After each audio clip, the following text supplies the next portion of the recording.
భద్రాద్రి కొత్తగూడెం జిల్లా అశ్వాపురం మండలం జగ్గారం వద్ద ప్రైవేట్ ట్రావెల్స్ బస్సును ఆర్టీసీ హైర్ బస్సు వెనక నుంచి ఢీకొట్టింది. ఇక ఈ ఘటనలో 10 మంది ప్రయాణికులకు స్వల్ప గాయాలయ్యాయి.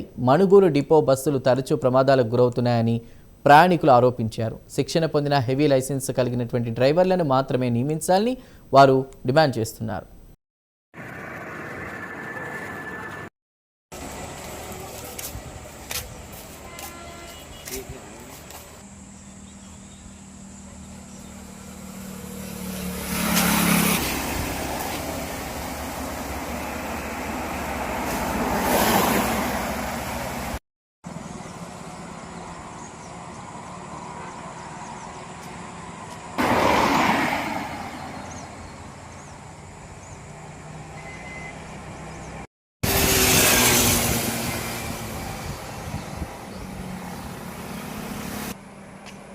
రవి వచ్చి తగదు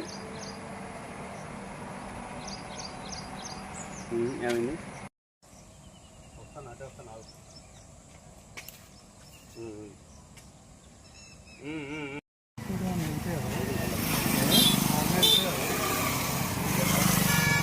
మాట్లాడలే రేపుకి ఏం కాలేదు బాగా వచ్చింది.